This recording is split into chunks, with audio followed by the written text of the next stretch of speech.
Olivier Mosset est une des figures importantes de l'histoire de l'abstraction en peinture. Alors pour moi, c'est une œuvre fondamentale parce que c'est vraiment une peinture dans laquelle, au fond, l'art se bat avec la question de sa valeur.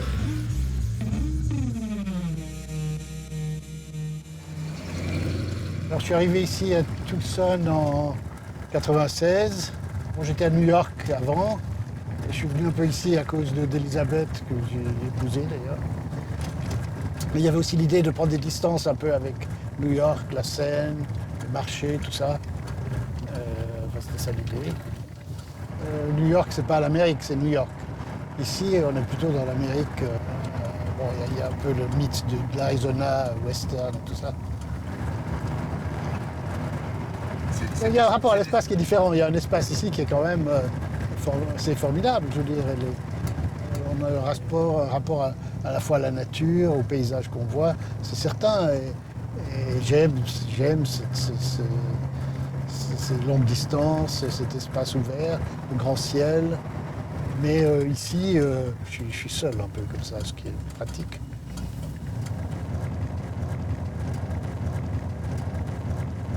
Greenberg disait quand même que la peinture moderne était une peinture de ville.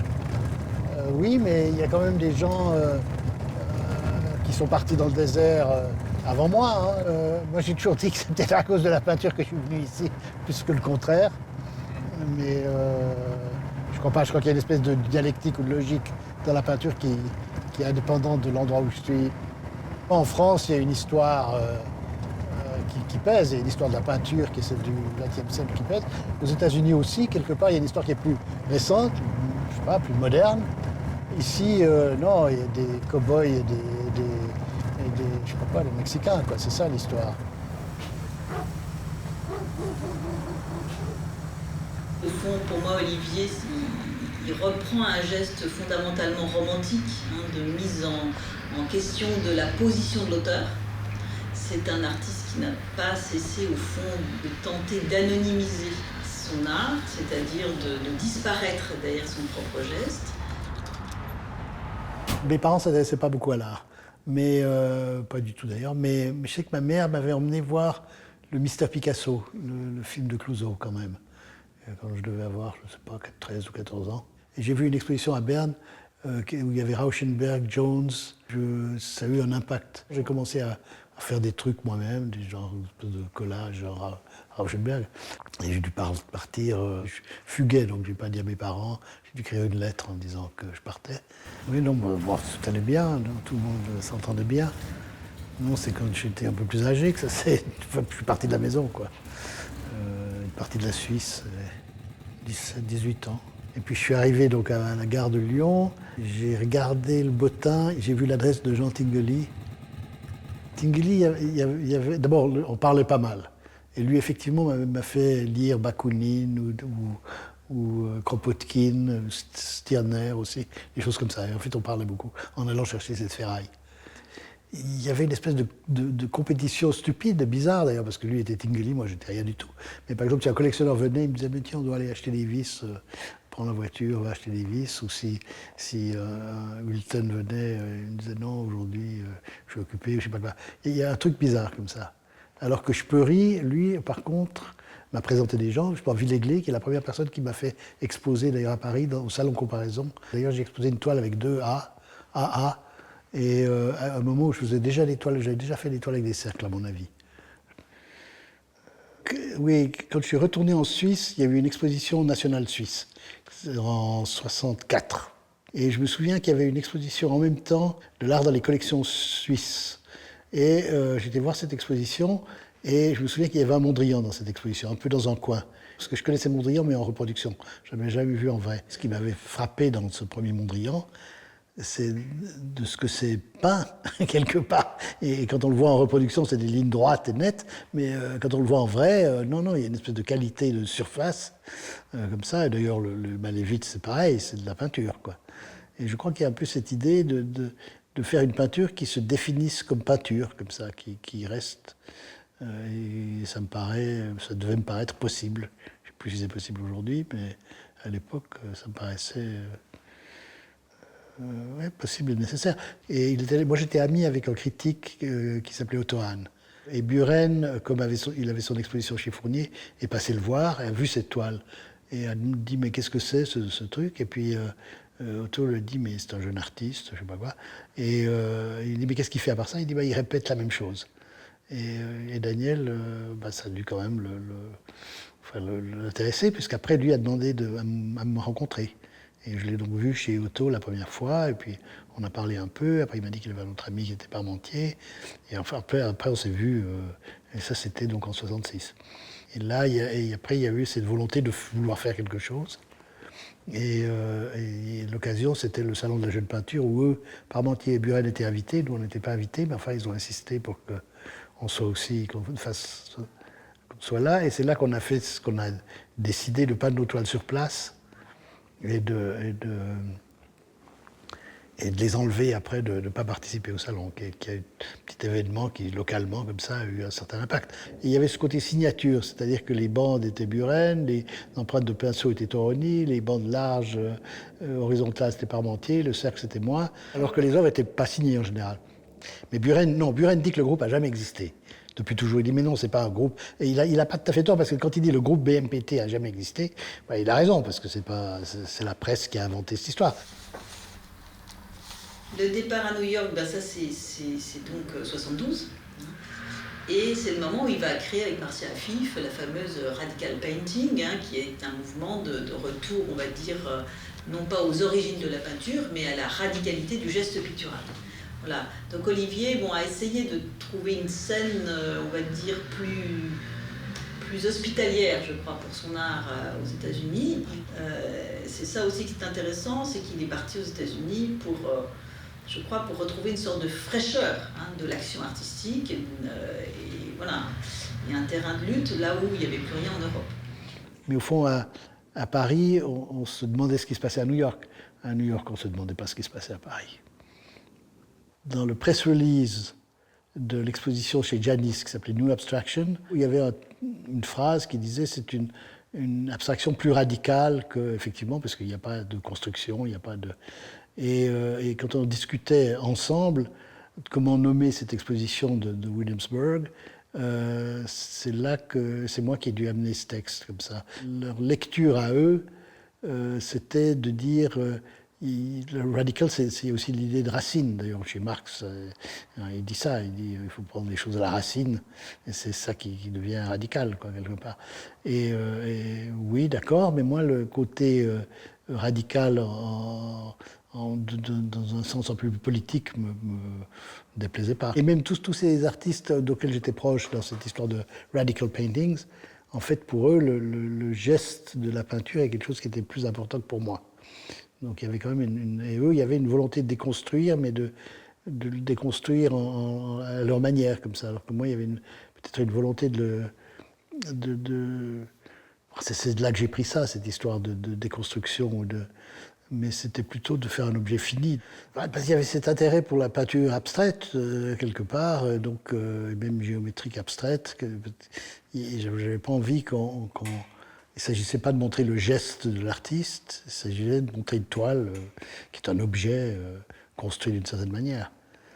De mon point de vue, c'est un espèce de respect pour l'objet que je suis en train de faire. C'est-à-dire que l'objet lui-même doit avoir sa propre identité et sa propre raison d'être pour lui-même, quelque part. Donc il ne s'agit pas de le recouvrir par des significations et par un geste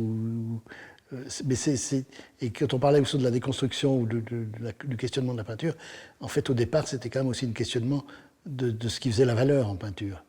Et la valeur, c'était le fait que ce soit un objet unique, que ce soit l'expression de je sais pas quoi, d'une sensibilité, des choses comme ça. Donc, en fait, j'allais contre ça.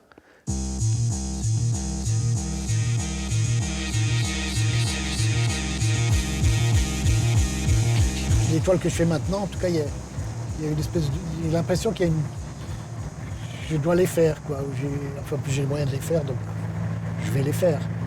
Il y a une espèce de logique bizarre, mais je ne comprends pas très bien pourquoi je fais ça. C'est une pratique d'être peintre ou artiste peintre, je ne sais pas comment ça s'appelle. C'est quand même un métier un peu bizarre comme ça. Donc, oui, c'est-à-dire que je dois les faire pour les voir. C'est des choses qui n'existent pas. Si on ne les fait pas, je ne les verrai pas. Je pense qu'elles participent d'une œuvre, de quelque chose que j'ai fait avant. Par exemple, j'ai le projet aussi de peindre ma voiture, donc le El Camino. Donc je vais le faire, mais ça prend du temps.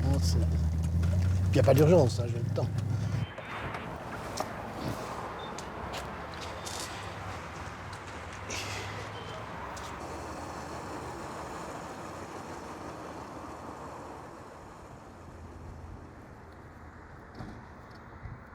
Pour moi, c'est difficile de parler de la peinture. C'est quelque chose qui se fait, mais je laisse aux autres en fait, en parler. C'est d'ailleurs les autres qui s'en occupent. Hein. C'est parce que d'autres la montrent, parce que d'autres l'achètent éventuellement que ça continue. Il y a aussi un dialogue avec l'objet lui-même, quelque part. Et au fond, c'est ça qui m'intéresse. C'est le rapport à l'objet, que ce soit une toile ou que ce soit, je ne sais pas quoi, une moto. Mais en peinture, cet objet formel, parce que c'est ça au fond au départ, devient un objet social au moment où il est montré. À ce moment, c'est qu'entre d'autres gens, et c'est d'ailleurs la phrase de Duchamp qui disait que c'était les regardeurs qui faisaient la peinture. Alors bon, la peinture, c'est pas les regardeurs qui la font, c'est d'abord la personne qui l'a fait. Mais effectivement, ça devient au fond de la peinture, ça devient de l'art au moment où d'autres le voient. Et d'ailleurs, pour moi, c'est un mystère. Pourquoi est-ce que d'autres gens s'intéressent? Sauf que j'ai bien compris qu'il y a un système en place et que selon ce qu'on fait, on dialogue avec ce système, avec d'autres gens qui font des choses au même moment, avec d'autres peintures de l'histoire qui ont été faites avant. Et là, il y a que de la même manière que je m'intéresse aux peintures qui ont été faites avant, je comprends que des gens puissent s'intéresser à ce que je puisse faire maintenant. Les toiles existent quand même d'une certaine manière quand elles sont montrées, même quand moi je peux les voir dans un endroit qui n'est pas mon atelier. Mais j'ai l'impression qu'il y a une espèce de logique, enfin dans ma peinture, il y a une espèce de dialectique interne, logique, qui fait qu'après une toile que j'ai ratée, j'ai envie de la refaire ou de la faire mieux, ou si ça réussit, je vais essayer de la refaire quand même, ou alors je change quelque chose. Donc c'est ça ce qui fait que je continue à peindre. Et puis en fait j'ai de la chance parce que je peux quand même exposer les toiles, ce qui permet de les voir, c'est ça l'idée, et de voir en fait un peu ce dont il s'agit. Parce qu'au fond, je ne sais pas très bien ce que je fais. Je fais quand même partie d'une peinture qui est un peu liée à une histoire, en tout cas de la peinture du XXe siècle. Il y avait une espèce de dialectique, je ne sais pas, après l'expressionniste abstrait, le pop, après le pop, l'art minimal, ça glisse dans l'art conceptuel. Et je fais partie de ce système-là, quoi. Alors qu'aujourd'hui, c'est une histoire qui a éclaté quelque part. J'essaye pas de m'inscrire dans une histoire. Hein. C'est plutôt c'est rétrospectivement, je me dis, voilà, il y a cette espèce de logique. Même quand je vois les travaux des autres, ou d'autres, historiques, je sais pas quoi, que ce soit Velázquez ou Manet, ou je sais pas, Courbet, ou Cézanne, ou même Rothko, ou Pollock, j'ai l'impression de comprendre quelque chose. Il y a quelque chose que je comprends, mais je sais pas quelque chose que je pourrais facilement exprimer par le moyen du langage. Il y a une espèce de compréhension comme ça qui va en deçà ou au-delà du langage. Et pour moi, mon travail, c'est un peu pareil, quoi.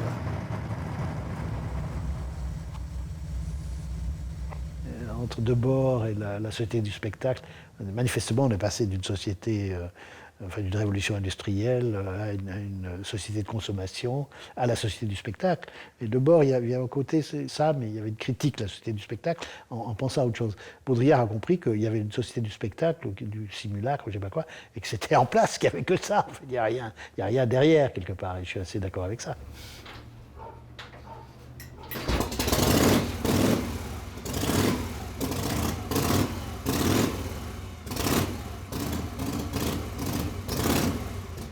En 69 ou 70, je pense, j'ai dû rencontrer les gens qui faisaient de la moto. Et à un moment donné, j'en ai acheté une, je voyais ces gens, et c'est quelque chose, c'est l'objet lui-même. Je trouvais qu'il y avait quelque chose d'intéressant dans cette histoire. Et en plus, comme ils disent, don't ask any question you wouldn't understand, parce que si on fait de la moto, on sait, si on n'en fait pas, on ne sait pas. Mais c'est devenu un truc assez important. Et puis alors tout à coup, effectivement, au départ, c'était deux mondes séparés comme ça. Et je mélangeais pas les choses, hein. Il y avait la peinture d'un côté, et les histoires de moto de l'autre, mais qui sont devenues importantes. Et puis à un moment donné, ça s'est mélangé parce que j'ai exposé une moto. D'abord, j'ai exposé à New York. J'étais ami avec ami, je connaissais un type qui customisait des motos qui s'appelait Indian Larry. Et je lui ai dit, mais tu voudrais pas montrer des motos dans une galerie à Manhattan? Parce que c'est des motos qui sont incroyables. Et donc on l'a fait. Et sur le moment, donc il y avait des toiles de moi et des motos de Indian Larry. L'histoire des choppers ou de ces motos, des Bob Job ou de ces motos modifiées, c'est aussi une histoire qui était en relation un peu avec des amis que j'avais d'abord à Paris, qui faisaient de la moto en bande. Enfin, il y avait une bande. Donc c'était le genre de moto que ces gens avaient, quelque part. Il s'était engagé dans les années 70 en France. Il avait rassemblé autour de lui un certain nombre de passionnés de moto qui venaient un peu de tous les horizons politiques. Hein. Il avait, ça correspondait très bien à son anarcho-communisme, on va dire. Hein. Donc il avait fondé un peu une sorte de bande. Hein. Et je crois que son histoire avec la moto, finalement, elle pouvait se continuer que dans les grands horizons américains. Il emporte sa moto avec lui, mais il l'emporte aussi dans son aventure artistique et elle devient un élément, un personnage essentiel de son aventure artistique. Je me souviens qu'un jour, il y avait plusieurs amis qui avaient des motos stationnées en bas de chez moi. J'étais un peu en étage, comme ça, c'était rue des Chaudets. Et puis je regardais le truc et je me disais, c'est quand même rigolo parce qu'à l'époque, dans l'art, les gens critiquaient quelqu'un parce qu'il copiait quelqu'un d'autre, comme ça. Et je me disais, là, c'est formidable parce que, en fait, plus il y a de motos qui sont pareilles ou pas pareilles, mais avec des petites différences quand même, eh ben, c'est bien. Plus il y en a, c'est bien. Plus, si le type fait la même chose que vous, bah oui, on peut parler, on peut s'entendre, et des choses comme ça. Et je me disais que que l'art n'avait pas encore compris ça, que si quelqu'un faisait la même chose, enfin ça arrive dans des petits groupes ou dans des travaux de groupe comme ça, mais en général on essayait, en tout cas à l'époque, au début, de se démarquer, c'était ça l'idée. Avant, le fait de voir certaines motos customisées, et qui étaient quand même des objets à la fois uniques et avec la personnalité de la personne qui l'a fait, qui étaient des trucs comparés à l'art. Alors dans l'art, j'aime pas ce qui est la personnalité de la personne, mais là, tout à coup, c'était des objets qui étaient tellement incroyables que je me dis, mais enfin, quand même, on peut regarder ça comme un objet esthétique quelque part. Et il y avait cette qualité d'ailleurs, même eux le savent bien. Hein. Et puis après, je suis tombé sur des gens qui voulaient faire un club de moto. Et ça s'est fait, quoi. Puis moi, je cherchais un atelier, justement, et ils ont trouvé, je ne sais pas comment ça s'est passé, mais je crois qu'un des types a trouvé cet espace rue de Lappe. Voilà, donc on a racheté le bail. C'est là que ça a commencé, puis après on a rencontré d'autres gens, il y avait toute cette scène donc d'avant les Hells Angels à Paris, comme ça, il y avait ces petites bandes, il y avait des histoires entre bandes, je ne sais pas quoi, il y avait même une fusillade une fois, mais... il y avait un type qui était un peu politisé dans cette histoire, qui a commencé. Moi, je l'étais un peu, peut-être. Les autres s'en foutaient un peu, mais enfin quand même, c'était un peu cool comme ça. Et après, on a rencontré des gens qui étaient un peu plus hardcore, effectivement, qui n'avaient pas tout à fait les mêmes idées politiques. Mais je dois dire que j'ai un certain respect pour j'ai rencontré des gens qui n'avaient pas les mêmes idées que moi. Et en fait, moi, j'ai toujours dit ce que je pensais, comme je pensais. Hein. Et eux aussi. Et à cause de cette histoire de moto, on pouvait quand même s'entendre, on pouvait parler, quoi. On faisait partie de ça, quoi. Et moi, je faisais toujours la peinture que je faisais, qui était... Je ne sais pas très bien ce qu'ils en pensaient, mais enfin, ils le savaient. Et puis c'est pour ça qu'à un moment, il y a quelqu'un qui vendait une Harley, justement, une 750, et que j'ai acheté, j'ai vendu une toile à peu près pour le prix de cette moto le même jour, donc je me suis dit, bon ben voilà. Et après, c'est un truc qui avait un impact pour moi, effectivement, ça a changé un peu ma vie, quoi, quelque part.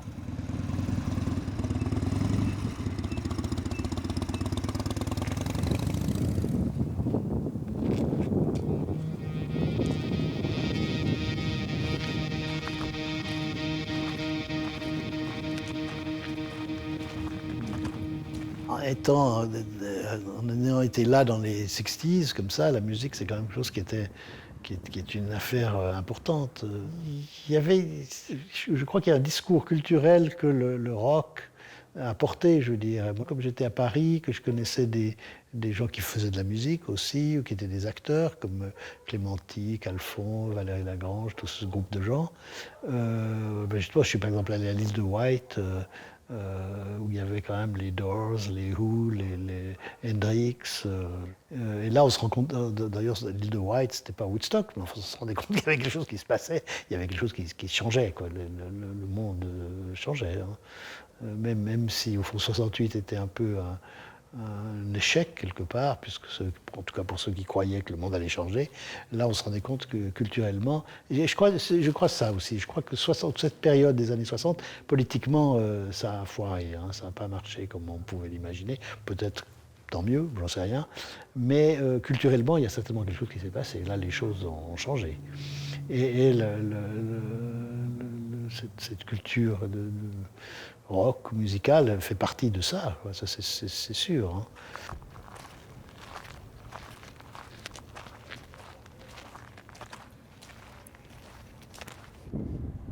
C'est un artiste qui travaille avec le matériau qu'il a. Donc voilà, il dispose de tant de fûts de peinture, il va faire quelque chose avec ça. Et du coup, c'est une manière de faire entrer le hasard dans la pratique. Ensuite, pour ce qui est de la technique picturale, ce qui me semble très important, c'est le rapport du corps au format, du format comme contrainte. Soit que ce format soit trop grand, soit qu'il soit trop petit. Hein. Donc il y a quelque chose comme un combat en fait. Hein, et il n'arrête pas de dire que peindre c'est difficile, que réussir une peinture c'est presque impossible. Hein. Il ne va jamais aller dans le sens du geste. Hein. Il va toujours lutter contre le geste dans la pratique.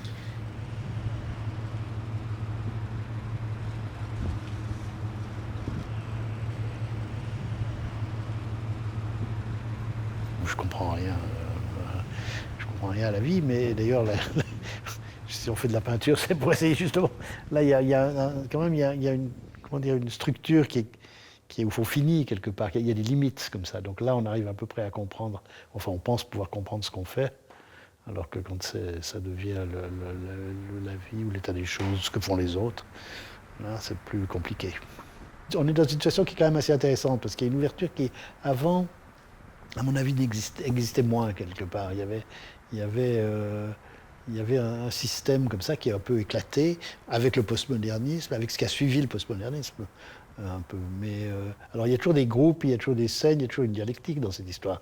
Mais les galeries sont prêtes à montrer des toiles figuratives à côté de toiles abstraites radicales, à côté d'objets trouvés, de choses comme ça. Donc on est dans une autre situation que, alors par contre, je ne comprends pas très bien. Je vois ça, et je ne suis pas contre, mais avant j'avais l'impression de savoir ce qui se passait, je comprenais pourquoi les gens faisaient ce qu'ils faisaient. Aujourd'hui, c'est un peu moins le cas.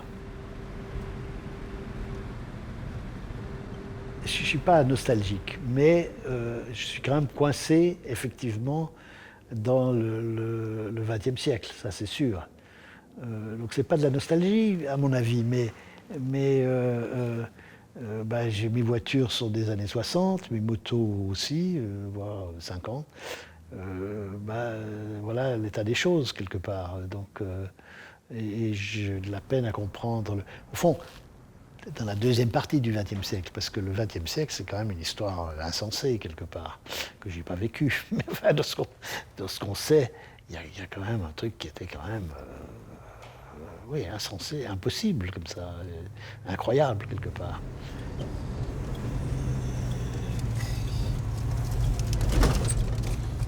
Olivier, il est juste. Alors, d'une part, dans sa pratique, parce qu'il ne fait aucune concession à la demande du regardeur. Il est dans la rectitude de son projet, dans sa précision, et dans la précision de son désir de peinture à lui. Il n'y a pas de transaction chez Olivier, quoi qu'il fasse. C'est ce que j'appelle sa justesse.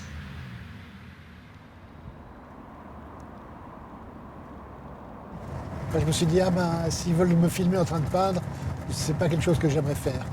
Il y a quand même un rapport un peu personnel qu'on a à ce travail. Si on est filmé, c'est pas pareil.